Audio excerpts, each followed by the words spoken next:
To curb the latest COVID-19 rebound, massive nucleic acid testing campaigns have been launched in Shenyang, capital of northeast China's Liaoning province. In the fight against pandemic, many local residents have volunteered to help with prevention and control measures. Some of them engage in scanning health codes and entering information in multiple rounds of testing. 我因为年龄也不是很大嘛，然后感觉体力还可以，平时也注意锻炼，然后一天时间10多个小时，感觉也没有任何的问题，也可以承受。我们学校作为校园核酸检测点之一，最近每天都是早6点到晚10点进行核酸检测。我们学校全体教职员工都积极响应，参与到志愿者服务中，为高质高效完成核酸检测贡献自己的力量。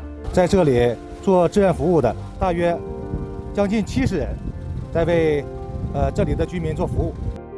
Facing the pandemic, local officials and volunteers are working together to guarantee the smooth operation of the mass testing and ensure a stable supply of daily necessities.